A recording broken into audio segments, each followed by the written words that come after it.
નમસ્કાર દર્શક મિત્રો, સ્કાયનેટ મીડિયામાં આપનું સ્વાગત છે।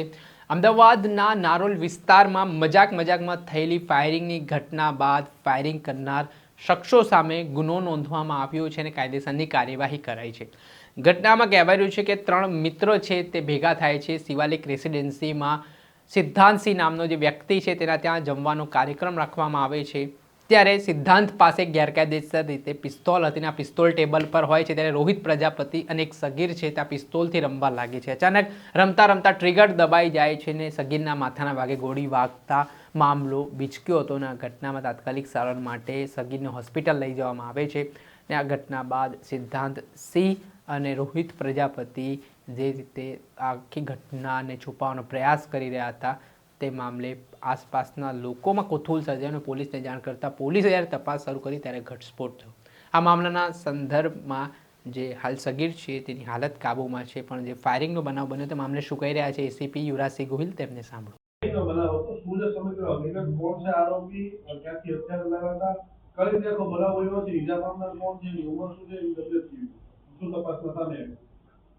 ગઈકાલે મોડી રાત્રે નારોલ પોલીસ સ્ટેશન વિસ્તારમાં સ્થાનિક પોલીસને જાણ થઈ કે ફાયરિંગનો બનાવ બનેલ છે।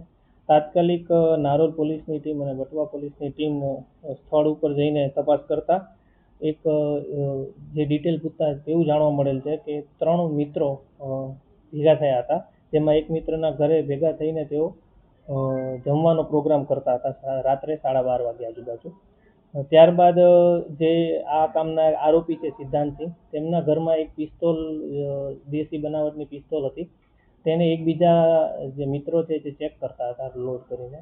અને તેવામાં સૌથી પહેલા જે ઈજા પામનાર છે તેના દ્વારા પણ ચેક કરવામાં આવી। ત્યારબાદ આ કામના જે અન્ય આરોપી છે તેને ચેક કરતા, લોડ કરતા, મજાકમાં ફાયર કરતા તે ફાયર થયેલ અને તેઓના જ એક મિત્ર જેનું નામ છે ધર્મેશ કુમાર નનકુભાઈ મિશ્રા, તેઓને માથામાં કાનની ઉપરના ભાગે એક ગોળી વાગેલ છે।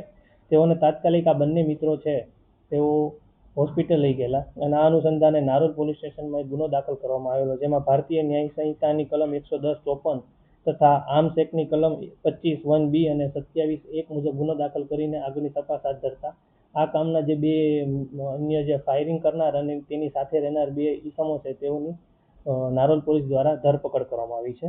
આ બંનેના નામ છે સિદ્ધાંતસિંહ સુનિલસિંહ ભૂમિહાર, જેઓ મૂળ મધ્યપ્રદેશના રહેવાસી છે અને ખાનગી બેંકમાં તેઓ રિલેશનશિપ મેનેજર તરીકે કામ કરે છે। આ તેઓનું જ ઘર હતું, તેઓના ઘરે જ આ લોકો એકઠા થયા હતા। અને અન્ય આરોપી છે જેનું નામ છે રોહિત ઉર્ફે રિતિક ભોલેરામ પ્રજાપતિ, તેઓ પણ મૂળ એમપીના રહેવાસી છે, પણ આ બંને ઈસમો વટવા વિસ્તારમાં રહે છે અને તેઓ રિક્ષા ડ્રાઇવિંગનું કામ કરે છે। તો આ બંને ઈસમોને ગિરફ્ત કરીને આગળની કાયદેસરની કાર્યવાહી કરવામાં આવી છે। આગળની તપાસ હાથ ધરતા તેવું પણ જાણવા મળ્યું છે કે આજે દેશી બનાવટની જે પિસ્તોલ હતી તેઓ સિદ્ધાંતસિંહના ઘરે જે હતી તેઓ દ્વારા શંકર યાદવ નામના ઈસમ પાસેથી લેવામાં આવેલ હતી તેવું હાલ પ્રાથમિક લેવલે જાણવા મળ્યું છે। આ અનુસંધાને જે શંકર યાદવ નામના વ્યક્તિ છે તેઓને પણ રાઉન્ડ અપ કરીને આગળની તપાસ હાથ ધરવામાં આવી છે। અને આ કામમાં જે ઈજા પામનાર છે તેઓ હાલ હોસ્પિટલમાં દાખલ છે। તેઓ એકવાર કોન્શિયસ પણ થયા હતા, તે અનુસંધાને પણ આ ઘટના બાબતે રીવેરીફાઈ પોલીસ દ્વારા કરવામાં આવેલ હતું અને હાલ આઉટ ઓફ ડેન્જર છે, પરંતુ હાલ અત્યારે એડમિટેડ છે।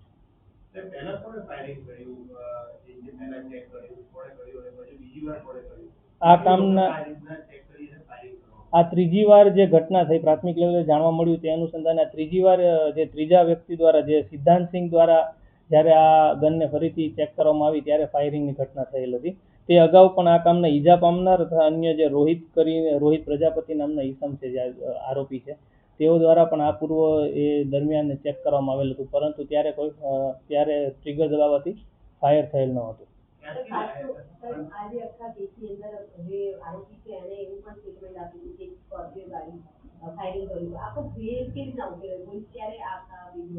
એમાં જ્યારે શરૂઆતમાં બંને જે વ્યક્તિઓને રાઉન્ડ અપ કરીને તપાસ ધરવામાં આવેલી ત્યારે તેઓએ અલગ અલગ કહાનીઓ દ્વારા પોલીસને જાણ કરવામાં આવેલી કે આ પ્રમાણે કોઈ અમે બાઇક ઉપર જતા હતા અને કાર દ્વારા ઓવરટેક કરવામાં આવીને જે ઝઘડો થયો તેમાં આ પ્રકારની ઘટના બની હતી। તે સિવાય પણ અન્ય 1-2 કારણો આપ્યા, પણ ખૂબ કડક પૂછતાછ કર્યા બાદ પ્રાથમિક લેવલે જાણવા મળ્યું હતું કે આ કામના જે મુખ્ય આરોપી છે સિદ્ધાંતસિંહ સુનિલસિંહ ભૂમિયાર, તેઓ ઘરે એકલા હતા.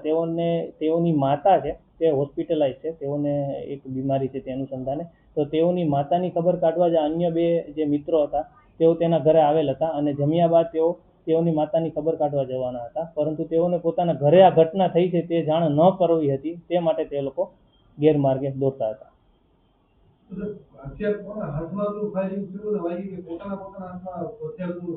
ના, પ્રાથમિક લેવલે જાણવા મળતા સિદ્ધાંતસિંહ જે સુનિલસિંહ ભૂમિયાર છે જેઓનું ઘર છે તેઓના હાથમાં જ્યારે વેપન હતું ત્યારે ફાયરની ઘટના થઈ હતી અને આ કામના જે ઇન્જર્ડ પામનાર છે ધર્મેશ કુમાર મિશ્રા તેઓને વાગેલ હતું.